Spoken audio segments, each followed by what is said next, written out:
দেখতে পাচ্ছিস?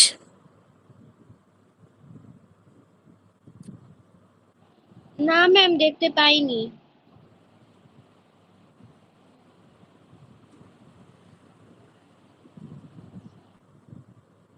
এবার আহ, না ম্যাম, মানে কিছু আসছে না। দাঁড়া, দেখ। হ্যাঁ ম্যাম, এবার দেখা যাচ্ছে। তোকে একাই ক্লাস করে আর কি। ঠিক আছে, কম্পিউটার অপারেটিং সিস্টেম, এটা মনে পড়িয়েছিলাম না? ম্যাম 21 পাতা থেকে হবে, মানে 21 পাতা অবধি পড়ানো হয়েছে। ঠিক আছে, এই 21 পাতা অব্দি যে লেখাই আছে হোমওয়ার্ক, 16 তারিখ ক্লাস পড়িয়েছি। এবার দেখ, মাউসের ব্যবহার কি? উইন্ডোজ পরিবেশে কোনো আদেশ দেওয়ার জন্য কিবোর্ডের পরিবর্তে আমরা মাউস ব্যবহার করি। মাউস হলো একটি নির্দেশক যন্ত্র, এটি কার্সার বা মাউস নির্দেশকে নিয়ন্ত্রণ করে। এবার কি আমাদের ইনপুট ডিভাইস আমরা মাউস, সেটা আমরা জানি, এর আগেই পড়েছিলাম। তো মাউসটা কি করে, কাজে লাগে কিরম ভাবে না, আমরা কিবোর্ডের দ্বারা সব কাজ করতে পারি না, যে কাজগুলো করতে পারি না কিবোর্ড দ্বারা সেইগুলো আমরা মাউস দ্বারা করতে পারি। মানে একটা নির্দেশক হিসেবে কাজ করে। আমরা পয়েন্টিং এর ক্ষেত্রে মানে বিশেষ করে মাউসকে ইউজ করি। কোনো একটা অ্যাপ খুলবো বা কোনো একটা সফটওয়্যার খুলবো, সেখানে গিয়ে ক্লিক করি, মানে কোনো কিছু একটাকে পয়েন্ট করছে। আর মাউসের যে কার্সারটা থাকে, সেটার যে সিম্বলটা আমরা সাধারণত কি ওই অ্যারোটাকে করে রাখি, তারও দেখবে একটা পয়েন্ট আছে, তার থেকেই বোঝা যায় যে এটা একটা পয়েন্টিং ডিভাইস। মাউস ব্যবহার করার উপায় কি কি উপায়? ক্লিক, ক্লিক মানে কি right click and left click, এই দুটো হয়। মানে মাউসের বাঁ দিকে বা ডান দিকে বোতাম টিপে এবং তাড়াতাড়ি করে ছেড়ে দিয়ে এটি করা হয়। মানে একবার ক্লিক করার পর আরেকবার ছেড়ে দিয়ে আরেকবার ক্লিক করা, মানে সিলেক্ট যেভাবে করি আমরা, সেগুলো করে আমরা ক্লিকের ব্যবহারটা করতে পারি। ড্র্যাগ কি? আমরা কোনো কিছুকে মানে কোনো একটা ক্লিক, মানে বিশেষত লেফট ক্লিক করে নিচের দিকে টানা, মানে নিচের দিকে আমার হাতটাকে সরিয়ে আনা মাউস সমেত, তখন সেটাকে বলা হয় ড্র্যাগ। বা ওপর থেকে নিয়ে যাওয়া, মানে এই ধরে নিয়ে কানো কাজটা করা হচ্ছে ড্র্যাগ। উইন্ডোজের কোনো আইটেমকে এক স্থান থেকে অন্য স্থানে সরিয়ে নেওয়ার জন্য এটি করা হয়। যে আইটেমকে সরানো হবে তার উপর মাউস ক্লিক করে টানা হয় এবং যে জায়গা মতো আইটেম পৌঁছে গেলে মাউসের বোতাম ছেড়ে দেওয়া হয়। বুঝেছিস সেটা? হ্যাঁ ম্যাম।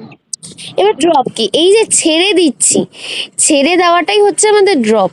ড্র্যাগ অ্যান্ড ড্রপ, অনেক ওয়েবসাইটে দেখবি ড্র্যাগ অ্যান্ড ড্রপ করতে বলে। মানে এই যে ফর্ম ফিল আপ, তোরা যখন ক্লাস 10-এ উঠবি, তারপরে যখন মানে ফর্ম ফিল আপ গুলো করবি তোদের পরীক্ষাগুলোর, তোর এই জয়েন্ট বল, তারপরে নিট বল, এগুলোতে দেখবি তোদের ওই ছবি আপলোড করতে হবে, মাধ্যমিকের রেজাল্ট আপলোড করতে হবে। তো ওইগুলো করতে গিয়ে তখন আমাদের এই ড্র্যাগ অ্যান্ড ড্রপ দেখাবে, ওখানে অপশন থাকবে ড্র্যাগ অ্যান্ড ড্রপ বলে। মানে আমরা কম্পিউটারে আমাদের ছবিটাকে জাস্ট সিলেক্ট কিভাবে করব? ড্র্যাগ করে ওটার উপরে মাউসের পয়েন্টারটা নিয়ে গিয়ে ক্লিক করব, করে ওটাকে টেনে যেখানে আমায় দিতে বলেছে যে ছবি জায়গাটা অবধি আসবো, এসে মাউসের ওই ক্লিকটা ছেড়ে দেব, তখনই কি ওখানে ড্রপ হয়ে যাবে। ড্র্যাগ করে এনে ড্রপ করলাম। তারপরে এসছে ডাবল ক্লিক করে আমরা কোনো কিছু ওপেন করি। তোর নাম কি? সোমনাথ হালদার বলে যে জয়েন হলি। অনিন্দিতা। এত দেরি হলো কেন? এবার হচ্ছে আমাদের ডাবল ক্লিক কি? আমরা যে ওই মাউসের মধ্যে দেখবি কোনো একটা সফটওয়্যারকে ওপেন করার জন্য কি করি, গিয়ে সেই সফটওয়্যারটার উপরে ডাবল ক্লিক করি। কোনো কিছু ওপেন করতে গিয়ে আমরা বিশেষত ডাবল ক্লিকটা করে থাকি। তাছাড়াও এই কোন ফোল্ডার ক্লিক করতে আমরা ডবল ক্লিকটা করি। এইটি একটি বিশেষ ধরনের ক্লিক। এতে মাউসের বাঁ দিকের বোতাম খুব তাড়াতাড়ি পরপর দুবার ক্লিক করা হয়। এবার directory, file, folder, sub folder সম্পর্কে ধারণা, এগুলো কি হয়? আমরা শুধু ফোল্ডার সম্পর্কেই কিন্তু জানি, ডিরেক্টরি, ফাইল বা তোর আমাদের সাব ফোল্ডার, এগুলো সম্পর্কে আমরা অতটা জানি না। কি আজকে মানে জানি, কিন্তু আলাদা করে জানি না যে এটাকে ডিরেক্টরি বলে, এটাকে ফাইল, মানে ফাইল হয়তো জানা আছে, সাব ফোল্ডার কোনটাকে বলে এভাবে আলাদা করে জানা নেই। তা আমরা আজকে সেটা জানবো। প্রকৃতপক্ষে ফাইল বলতে আমরা বুঝি সেকেন্ডারি মেমোরি বা ডিস্কের কিছু অংশ। সেকেন্ডারি মেমোরি মানে আমাদের তোর র্যাম নয়, র্যাম হচ্ছে আমাদের প্রাইমারি মেমোরি। সেকেন্ডারি মেমোরি বলতে হার্ড ডিস্ক, এর মধ্যে যে সমস্ত জিনিস সঞ্চয় হয়ে থাকে সেই সমস্ত জিনিস, এর কিছুটা অংশই হচ্ছে আমাদের ফাইল। সেখানে নির্দিষ্ট কাজ বা বিষয় সম্পর্কিত তথ্যকে রাখা যায়। তথ্য রাখার জন্য ডিস্কে কতকগুলি বৃত্তাকার ট্র্যাকে ভাগ করা হয়। তা ডিস্ককে কি করা হয়, কতগুলো বৃহৎ ট্র্যাকে বিভক্ত করা হয়। সেটা কি দেখবি কম্পিউটারে, দিস পিসি বা মাই কম্পিউটার খোলার পর ওখানে ফাইলসে গেলে আমরা কি দেখতে পাই না, C drive, D drive, F drive. তাহলে এগুলো আলাদা আলাদা ড্রাইভ। এই ড্রাইভ মানে কি, তাহলে কি 4-5টা ড্রাইভ আছে আমার কম্পিউটারে? তা নয়, আমাদের কম্পিউটারে একটাই ড্রাইভ আছে, হার্ড ডিস্ক রয়েছে। সেই হার্ড ডিস্কের মধ্যে এই ড্রাইভগুলো এক একটা ট্র্যাক, ওর মধ্যেও একটাই ড্রাইভ আছে যার মধ্যে আমরা সঞ্চয় করতে পারবো কোনো তথ্য, কিন্তু তার মধ্যে আবার এরকম ট্র্যাক রয়েছে। সেই ট্র্যাকগুলোই আলাদা আলাদা করে আমরা দেখতে পাই, D drive, E drive, F drive. তো ট্র্যাকগুলিকে আবার ছোট ছোট সেক্টরে ভাগ করা হয়। এই ট্র্যাকগুলোকেও আবার ছোট ছোট সেক্টরে ভাগ করা হয়।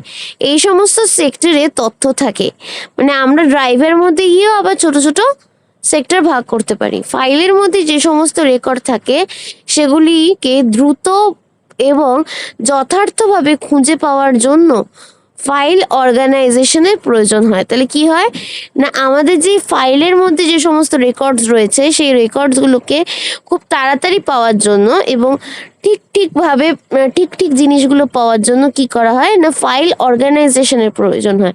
ফাইল অর্গানাইজেশনটা কি, এটা হলো আমাদের দেখবি যে ক্লাসে কি হয়, অনেক সময় অনেক ক্লাসে হয় তো রোল নাম্বার ওয়াইজ আমাদের অর্গানাইজ করা থাকে তো সবার নামগুলো, আর না হলে কি হয় আমরা অ্যালফাবেটিক্যালি করতে পারি। যেমন অনন্যার নাম সবার ফার্স্টে আসছে, যেহেতু অনন্যা 1 রোল নাম্বার। এবার অনন্যার আগেও কারোর নাম আসতে পারে যার নাম এ, তারপরের অক্ষরটাও তো সামনের কোনো অক্ষর দিয়ে শুরু। অনন্যার অক্ষর কি দিয়ে শুরু, এ, তারপরে এন। তাহলে এন অনেকটা পেছনে, এবং তার আগে কিছু যদি অবন্তী হতো কারোর নাম, তাহলে তার নাম সবার আগে আসতো। বা কারোর নাম যদি আরাধ্যা হতো, তার আরাধ্যাতে ডাবল এ থাকতো, মানে প্রথম ওয়ার্ডটা এ, তারপরের ওয়ার্ডটাও এ। তাহলে কি হতো, তখন আমরা এটাকে সবার ফার্স্টের নাম বলতে পারতাম। সেরকম ভাবেই আমরা যদি তোর এই ফাইলের মধ্যে দেখি, ফাইলের মধ্যে কি হতে পারে আমাদের, যে ফাইলের মধ্যে আমরা কি ভাবে অর্গানাইজ করতে পারি। এক, সাইজের বেসিসে আমরা করতে পারি।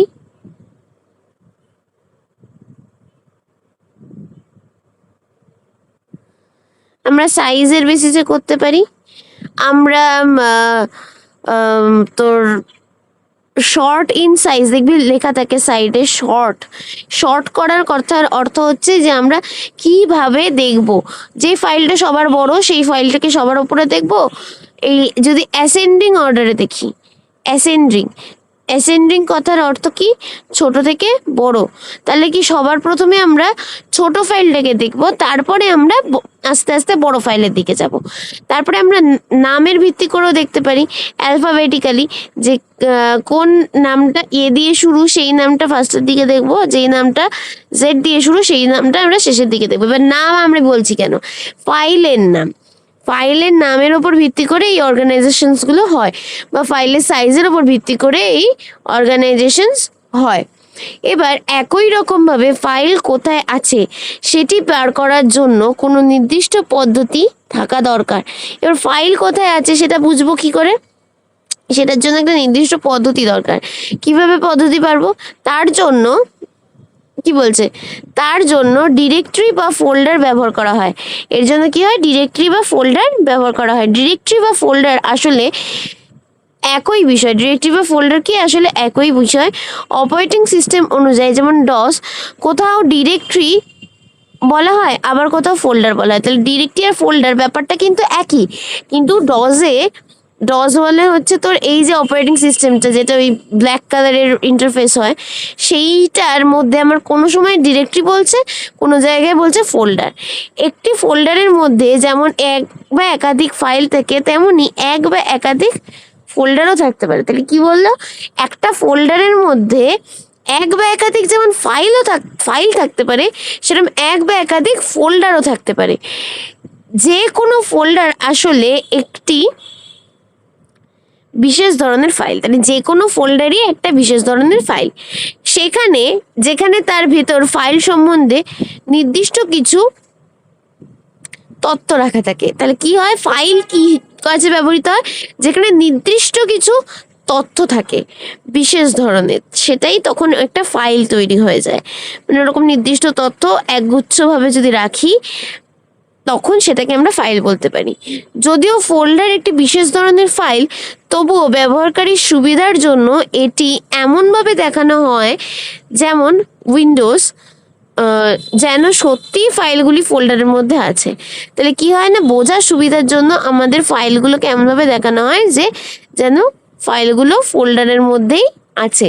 ফোল্ডারের মূল কাজগুলি হলো ডিস্কের মধ্যে ফাইলগুলিকে নির্দিষ্টভাবে সাজিয়ে রাখা। তাহলে ফোল্ডারের কি কাজ, ডিস্ক মানে এই আমাদের হার্ড ডিস্ক, এই হার্ড ডিস্কের মধ্যে আমাদের যে ফাইলসগুলো রয়েছে, ধর অঙ্কের জন্য একটা ফাইল, ভূগোলের জন্য একটা ফাইল, ইতিহাসের জন্য একটা ফাইল, তো প্রত্যেকটা ফাইলকে সে ফোল্ডারের মধ্যে সুসজ্জিতভাবে রাখাই হচ্ছে আমার এই ডিস্কের মধ্যে সুসজ্জিতভাবে রাখাই হচ্ছে মানে ফাইলগুলোর কাজ। এবার যেমন কোনো ফাইলকে খোঁজা, নতুন ফাইল তৈরি, ফাইল ডিলিট বা মোছা ইত্যাদি কাজগুলিকে সুষ্ঠুভাবে করা হয়।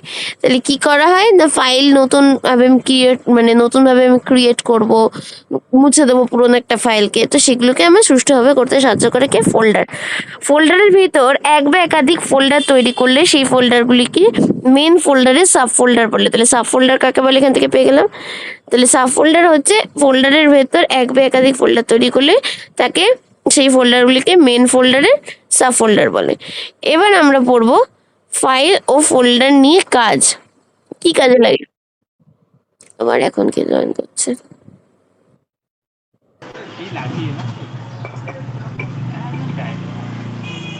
মাইক মিউট কর।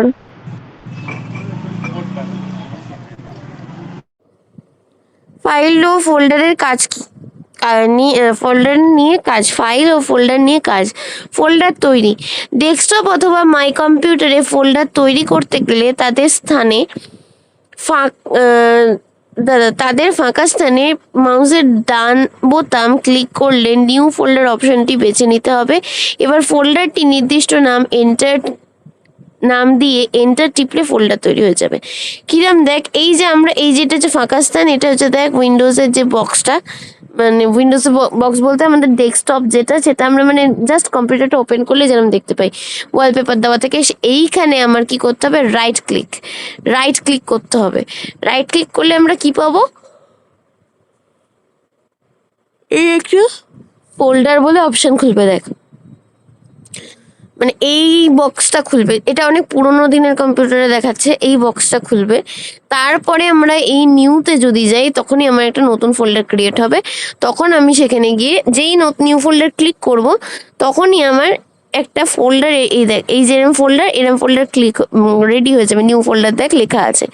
তারপরে এই যে নিউ ফোল্ডার লেখাটা রয়েছে, ওই লেখাটার জায়গাটা এরম ব্লু কালারের তোর পড়বে, ব্লু কালারের তোর ওই ট্রান্সপারেন্ট একটা লেয়ার মতো পড়বে এরকম। তার মধ্যে মানে এমন একটা দেখাবে যে যাতে আমরা দেখেই বুঝবো যে ওখানে আমরা নামটা ক্রিয়েট করতে পারবো। তো তখন যদি আমরা ওখানে কার্সারটা নিয়ে যাই, গিয়ে ব্যাকস্পেস করে একটা নাম দিই, তখন সেই নামের ফোল্ডারটাই বিবেচিত হবে, মানে ওই নামটা দেওয়ার পর আমরা যদি এন্টার টিপি তখন ওই নামেরই একটা ফোল্ডার ক্রিয়েট হয়ে গেল। তারপর কি হবে, এটা না ক্রিয়েট করা গেল, ফোল্ডার ক্রিয়েট করা, ফোল্ডারের নাম পরিবর্তন পদ্ধতি যেটা আমি বললাম, দেখ ওরমভাবেই আমাদের নাম পরিবর্তনটা করতে হবে। ফোল্ডার মুছে দেওয়ার পদ্ধতি, যে ফোল্ডারটি ডিলিট করবে প্রথমে সেই ফোল্ডারটি সিলেক্ট করতে হবে, প্রথমে ওই ফোল্ডারটাকে সিলেক্ট করতে হবে। ধর আমি এই ফোল্ডারটাকে ডিলিট করবো, তো এই ফোল্ডারটাকে আমি আগে সিলেক্ট করব।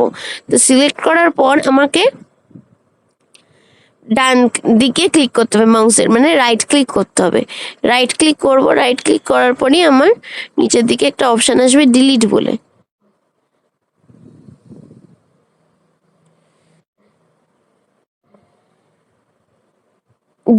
ডিলিট বলে একটা অপশান আসবে, সেই ডিলিট অপশান থেকে আমি বেছে নিতে হবে, তাহলেই ফোল্ডার কি হবে, মুছে যাবে। এবার প্রতিলিপি তৈরি করা, প্রতিলিপি মানে কপি আর পেস্ট। প্রতিলিপি তৈরি করা মানে সেখানে দুটো জিনিসই কাজ করবে, কি কপি আর পেস্ট দুটোই একসাথে কাজ করবে, দিয়ে আমাদের প্রতিলিপিটা তৈরি করবে। কেন, কারণ একটা জিনিসের যদি প্রতিলিপি তৈরি করি তাহলে সেটা যেখান থেকে করব সেটাকে কপি করতে হবে, আর সেটা যেখানে করব তাকে পেস্ট, ওই জায়গায় গিয়ে পেস্ট করতে হবে। তাহলে এই যে ফোল্ডার বা ফাইল কপি করতে চাই সেটির ওপর মাউসের রাইট ক্লিক করে পাওয়ার তালিকা, মাউসের রাইট ক্লিক করে পাওয়ার তালিকায় কপি শব্দটির ওপর ক্লিক করতে হবে। এবার যে ফোল্ডারটিকে কপি করতে চাই সেই ফোল্ডারটিতে রাইট ক্লিক করলে ওই তালিকায় পেস্ট শব্দটি পাওয়া যাবে, সেখানে গিয়ে প্রতিলিপি তৈরি করা যাবে। তাহলে কি হলো, প্রথমে আমাকে কি করতে হবে, প্রথমে আমাকে কপি করতে হবে। কিভাবে কপি করব না, যে ফোল্ডারটাকে আমি কপি করতে চাই সেই ফোল্ডারটাকে সিলেক্ট করব, সিলেক্ট করবো বলতে টাচ করব, টাচ করার পর রাইট ক্লিক করব, রাইট ক্লিক করে তারপরে দেখব অপশানসগুলো, এরকম একটা বক্স খুলবে, সেই বক্সের মধ্যে অপশান থাকবে কপি। তো কপিটা ক্লিক করার পর আবার ফাঁকা জায়গায় আসবো ডেস্কটপে, দিয়ে আবার রাইট ক্লিক করব, আবার রাইট ক্লিক করে এবার কি করতে হবে, এবার আবার তালিকা খুলবে, সেই তালিকায় দেখা যাবে পেস্ট বলে অপশন, তখন পেস্টটা ক্লিক করে দিলেই আমার ওই ফোল্ডারের একটা ফটোকপি রেডি হয়ে যাবে। এটা একটা গেল। আরেকটা আমরা কিভাবে করতে পারি, আরেকটা আমরা করতে পারি শর্টকাট ইউজ করে। শর্টকাটটা কি,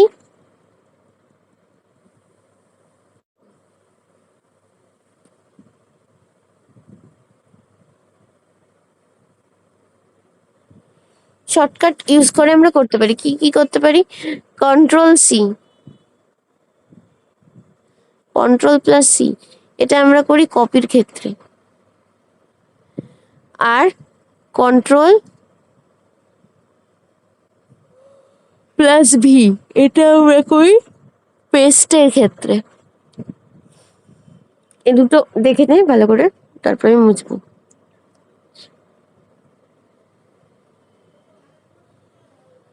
তাহলে কপি পেস্ট করা জানা গেল। তাহলে আমরা যদি ওরকমভাবে একটা ফাইলকে সিলেক্ট করি, সিলেক্ট করে তারপরে যদি আমরা তোর রাইট ক্লিক না করে যদি আমরা কন্ট্রোল+C টিপি, কন্ট্রোল+C টিপলে আমার সেটা কপি হয়ে গেল। তারপরে আমি আবার একটা ফাঁকা জায়গায় গিয়ে মাউসটাকে যেখানে ইচ্ছা নিয়ে গেলাম, যেখানে আমি পেস্ট করতে চাইবো সেখানে গিয়ে একবার ক্লিক করলাম। ক্লিক করার পর আমি কিবোর্ডে ক্লিক করলাম কন্ট্রোল+V, তাহলেই আমার সেই ফোল্ডারটা কপি মানে পেস্ট হয়ে গেল, মানে একটা প্রতিলিপি আমরা তৈরি করে ফেলতে পারলাম। তারপরে হচ্ছে স্থানান্তরণ, কাট পেস্ট অর মুভ। কাট পেস্টটা কি, কাট পেস্ট হচ্ছে আমরা যেটাকে ইউজ করি কন্ট্রোল+X দিয়ে, কি দিয়ে, কন্ট্রোল+X দিয়ে আমরা কাট করে থাকি। এক্ষেত্রে মূল ফোল্ডার বা ফাইলটিকে মুছে দিয়ে তার প্রতিলিপি অন্য জায়গায় স্থানান্তর করা হয়। তাহলে গিয়ে মেন ফোল্ডারটা বা মেন ফাইলটাকে আমরা কি করি, মুছে দিই, মুছে দিয়ে সেইটার একটা প্রতিলিপি অন্য একটা স্থানে তৈরি করি। মানে এটাকে একটা ফাইলকে ডেস্কটপে ছিল সেটাকে কেটে নিয়ে গিয়ে অন্য জায়গায় বসালাম, that is cut paste and move. এবার আমরা এটাকে তোর যেই ফোল্ডারটাকে কাটতে চেয়েছি সেটার উপরে গিয়ে ক্লিক করে রাইট ক্লিক করলেই কি হবে, জিনিসটা কাট হয়ে যাবে। তারপরে যেখানে গিয়ে পেস্ট করতে চাই সেখানে গিয়ে রাইট ক্লিক করে পেস্ট অপশনটা প্রেস করলেই আমার পেস্ট হয়ে যাবে। তারপরে হচ্ছে ফাইন্ড বা খোঁজা। এবার এটা কোথায় পাওয়া যায়? স্টার্ট বা মেনু, স্টার্ট বা মেন মেনু থেকে সার্চ বা ফাইন্ড শব্দটি ক্লিক করে যে উইন্ডোজটি পাওয়া যায় তাকে তার যত জায়গায় যে ফোল্ডার বা ফাইলটি খুঁজতে হবে তার নাম এবং ধারক ফোল্ডারের ড্রাইভের নাম উল্লেখ করে এই কাজ করা হয়। তাহলে কি হয় না, খোঁজা ব্যাপারটা কি, ফাইন্ড ব্যাপারটা না, স্টার্ট বা মেন মেনু থেকে সার্চ বা ফাইন্ড শব্দটি ক্লিক করে যে উইন্ডোটি পাওয়া যাবে তার যথাযথ জায়গায় যে ফোল্ডার বা ফাইলটি খুঁজতে হবে তার পাওয়া যাবে তার যথাযথ জায়গায় যে ফোল্ডারটি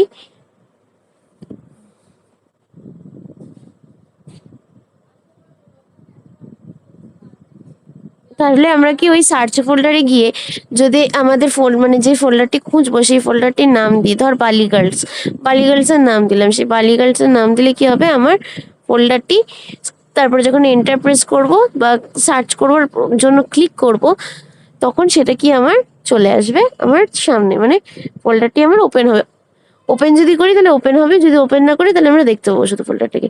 তারপরে হচ্ছে কন্ট্রোল প্যানেল কি? কন্ট্রোল প্যানেল হচ্ছে তোর কম্পিউটারের ব্যবহারের ক্ষেত্রে কন্ট্রোল প্যানেল অত্যন্ত গুরুত্বপূর্ণ একটি জিনিস।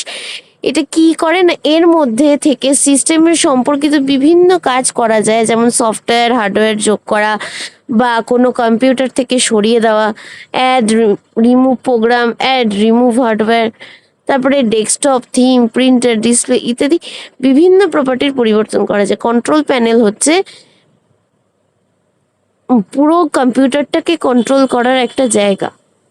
সেটা কোথায় পাওয়া যায়? সেটিংসে গিয়ে আমরা যদি, সেটিংসেও যেতে হবে না, আমরা যদি সার্চে গিয়ে কন্ট্রোল প্যানেল লিখি তাহলেই আমরা কন্ট্রোল প্যানেলটা ওপেন করে ফেলতে পারবো, কারণ এটাও তো একটা ফোল্ডার।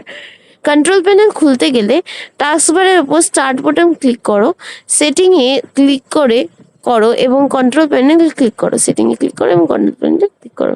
সফটওয়্যার যোগ করা বা কম্পিউটারের মধ্যে সরিয়ে দেওয়া, রিমুভ প্রোগ্রাম, এই আইকনে ক্লিক করলে প্রথমে যে উইন্ডোটি খোলে তার রিমুভ প্রোগ্রাম অপশনে বোতামে ক্লিক করলে অপর একটি উইন্ডো খুলে যায়। তাহলে কি হয়, এই আইকনে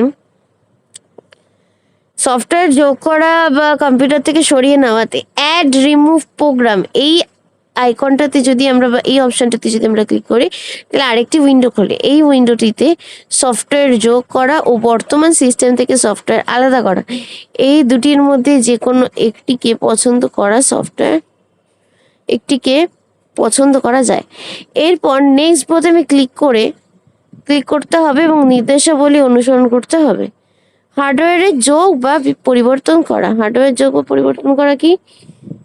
হার্ডওয়্যার যোগ করার ক্ষেত্রে প্রথম অপারেটিং সিস্টেমে কি হার্ডওয়্যার যোগ করা যায়, অপারেটিং সিস্টেমে কি হার্ডওয়্যার যুক্ত করা যেতে পারে তা খুঁজে বের করতে হয়। এরপর স্বয়ংক্রিয়ভাবে যে উইন্ডোটি খোলে সেখানে কম্পিউটার সংযুক্ত হার্ডওয়্যারের তালিকা পাওয়া যায়। যদি সম্পূর্ণ নতুন যন্ত্রাংশ যোগ করতে হয় তাহলে এই তালিকার ওপরে এই বাক্যাংশটি ক্লিক করে পছন্দ করা দরকার। এরপর নেক্সট বোতামে ক্লিক করা দরকার, মানে যেই যন্ত্রাংশটা আমরা অ্যাড করছি সেই যন্ত্রাংশটাকে আমাকে পছন্দ করতে হবে। এরপর নেক্সটে ক্লিক করতে হবে এবং তালিকাভুক্ত কোনো হার্ডওয়্যার বা যন্ত্রাংশের ক্ষেত্রে অবশ্যই তার একটি উইন্ডো আসে যেখানে অপারেটিং সিস্টেম জানতে চায় ব্যবহারকারী নিজেই নতুন যন্ত্রাংশ পছন্দ করবে কিনা, অন্যথা সিস্টেম নতুন যন্ত্রাংশ খুঁজে নেয়। তাহলে কি হয় না, একটা যন্ত্রাংশ সেটা আমার মেমোরিতে সাপোর্ট করছে কি করছে না সেটা আমাকে দেখতে হবে, যদি আমার সাপোর্ট না করে তখন অন্য যন্ত্রাংশ খুঁজতে হবে। এরপর সিস্টেমে দেওয়া একটি নির্দেশ অনুসরণ করে কাজটি সম্পন্ন করে। এই সব ক্ষেত্রেই শেষের ধাপটি হলো ফিনিশ। এইসব ক্ষেত্রে কি হয় না, এই শেষের ধাপটি যেই কাজ সম্পন্ন করে এতদূরই হচ্ছে ফিনিশ। এক্ষেত্রে পূর্ববর্তী পর্যায়ে ফিরে যাওয়ার জন্য ব্যাক বোতাম ক্লিক করতে হবে। এই আইকনটিতে ক্লিক করলে প্রথমে যে ইংরেজি যে উইন্ডোটি আসে তার বাম দিকে স্তম্ভাকার 3টি মেনু থাকে। সেগুলি হলো কম্পিউটার, কোন প্রোগ্রাম মুছে ফেলা বা পরিবর্তন করা। তাহলে কম্পিউটারে কোনো প্রোগ্রামকে মুছে ফেলা বা পরিবর্তন করার জন্য কি থাকে? Change or remove program. নতুন প্রোগ্রাম স্থাপন, নতুন প্রোগ্রাম স্থাপন মানে নতুন প্রোগ্রাম অ্যাড করা, তাহলে হচ্ছে অ্যাড নিউ প্রোগ্রাম। উইন্ডোজ এ নতুন প্রোগ্রাম সংযুক্ত বা বিযুক্ত করা, নয় অ্যাড করা নয় বার করে দেওয়া। তারিখ ও সময়, তারিখ ও সময় কি?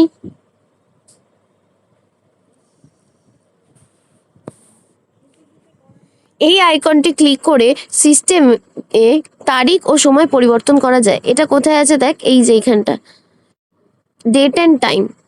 অ্যাড নিউ হার্ডওয়্যার তো আমরা শিখলাম, অ্যাড রিমুভ প্রোগ্রামও শিখলাম। এবার আমরা পড়বো date and time. Date and টাইমে কি হয়? আবার কে জয়েন করে?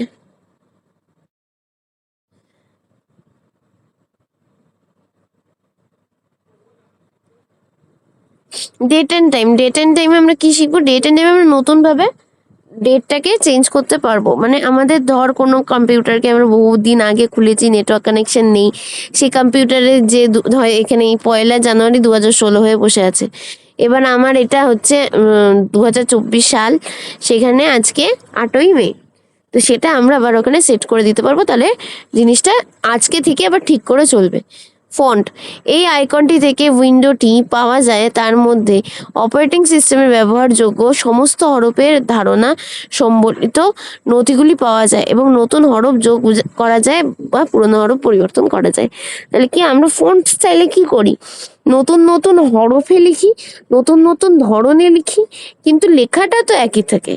এবার ডিসপ্লে, এই আইকনটি থেকে উইন্ডোজে পাওয়া যায়, উইন্ডোটি পাওয়া যায়, এই আইকনটি থেকে যেই উইন্ডোটি পাওয়া যায় তার মধ্যে বিভিন্ন ট্যাব বা অংশে ক্লিক করলে ডেস্কটপের বিভিন্ন অংশের পরিবর্তন হয়। তো এইখানে যে উইন্ডোটা আছে সেই উইন্ডোটা থেকে কোনো জায়গায় ক্লিক করলে ডেস্কটপের একটি পরিবর্তন হয়। এবার ব্যাকগ্রাউন্ড, এই আইকনটি থেকে ডেস্কটপের মূল অংশ, তার ছবি, প্যাটার্ন বেছে নিয়ে নেওয়া হয়। তাহলে কি হয়? ব্যাকগ্রাউন্ডের থেকে কি বাছা হয়? ডেস্কটপের মূল অংশ, তারপর ছবি, কোন ছবিটা লাগাবো আমি ওয়ালপেপারে, প্যাটার্ন, কীরকম প্যাটার্নে আমার কম্পিউটারে ডিজাইন হবে সেটা।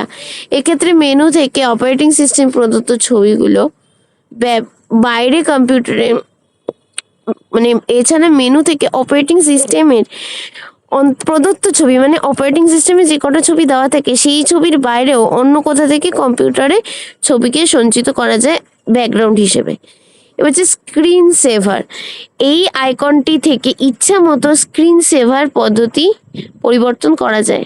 তাহলে স্ক্রিন সেভার কি না, যখন ইচ্ছা যেই লাইটটা ইচ্ছা সেই লাইটে স্ক্রিন সেভার দেবো। যদি লাল রঙের ইচ্ছা হয় লাল দেবো, যদি নীল রঙের ইচ্ছা হয় নীল দেবো, যদি হলুদ রঙের ইচ্ছা হয় হলুদ দেবো। এবার হচ্ছে সেটিংস, এই ট্যাব থেকে কম্পিউটারের দৃশ্যমান পর্দায় খেলে যেত, এই ট্যাব থেকে কম্পিউটারের দৃশ্যমান পর্দায় ক্ষেত্রফলের পরিবর্তন, রঙের গভীরতা ও মানের পরিবর্তন করা যায়।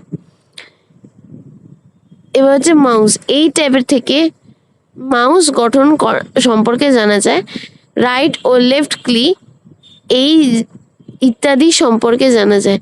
সাধারণত লেফট ক্লিক করলে মাউসের গতানুগতিক কাজ করা যায়, এটিকে পরিবর্তন করে রাইট ক্লিক করা হয়। তাহলে কি হয় না, আমাদের এই লেফট ক্লিকটাকে দিয়ে কি হয়, গতানুগতিক কাজ করা হয়, আর যদি আমরা একটুখানি অন্যরকম কাজ করতে চাই তখন আমরা রাইট ক্লিক করে থাকি। তাহলে এতদূরই পড়া থাকছে, কিছু বুঝতে অসুবিধা হচ্ছে কিনা দেখ, টাইম নে, তারপরে আমি আরেকবার নয় দেখিয়ে দেবো।